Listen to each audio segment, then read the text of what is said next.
Kamel Hawwash is the chair for Palestine Solidarity Campaign in the United Kingdom. He joins me now live from Birmingham. Kamal, good to see you. Good to have you here with us on TRT World. I just want to pick up on what Nizar said in his report that Palestinians in Gaza need a stable solution for their plight. What would that solution be? Well, first of all, a ceasefire, without a doubt, when no bombs, no rockets would be sent into Gaza, and at the same time, there won't be any rockets flying into Israel. So a ceasefire is, in fact, in everyone's interest. But also massive supplies of water and food and medical supplies, as well as fuel, because many things clearly, in the absence of electricity in particular, that the Israelis cut off, fuel is extremely important to purify the water, to ensure that bakeries at least can make bread and so on. So I think they're the two early priorities. And let us remember, this is an Israeli-made humanitarian crisis, which Israel denies is a crisis. I know that the ambassador of Israel here, the former settlements minister, says there's no humanitarian crisis in Gaza.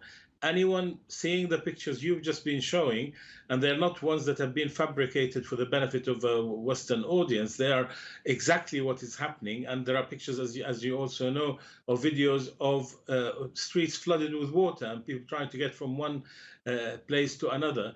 Now, all of these are available to us. We can judge whether there's a humanitarian crisis, but also rely on independent organizations like the World Health Organization, the International Society for the Red Cross, and others to tell us what we can see on our TV screens does amount to a humanitarian crisis. And Kamal, I must say here that this complete denial from Israel about the existence of a humanitarian catastrophe in Gaza is not just a matter of concern for countries across the world, but also for Israel's ally, Washington. And I believe this is primarily why U.S. President Joe Biden sent a very strong message to Netanyahu, saying that Israel is going to lose support globally because of the way it is conducting its war in Gaza.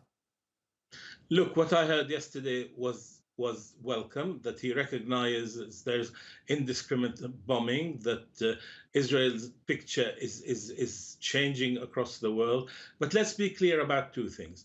The Americans are sitting with this war cabinet, with the military leaders of Israel, to co-plan with them what happens, i.e. they know what weapons are used, what targets they're going for, the methods that they use. So the US is complicit.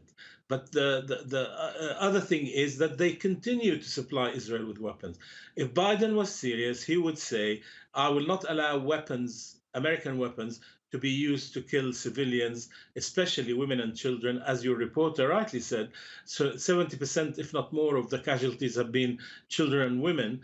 But because 50% of the population are children, then the likelihood is that 50% of these figures, a horrendous number.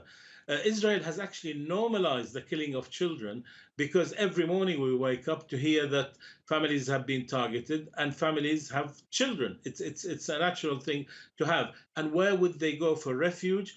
Even as you showed, the Rafah shelter is no shelter at all. And Israel that says move from this square to that square because we want to attack the first square, then tells them to move from the second to a third. In other words, these are not cattle to be told to move from one place to another. They're human beings, and Israel regards them as human animals, which is why the reason why it is doing what it's doing because it doesn't regard the Palestinians as human beings, when in fact they are equal human beings to Jewish Israelis, to Americans, to Brits. Kamel Hawwash, thank you very much for talking to us here on TRT World. Really appreciate your taking out the time.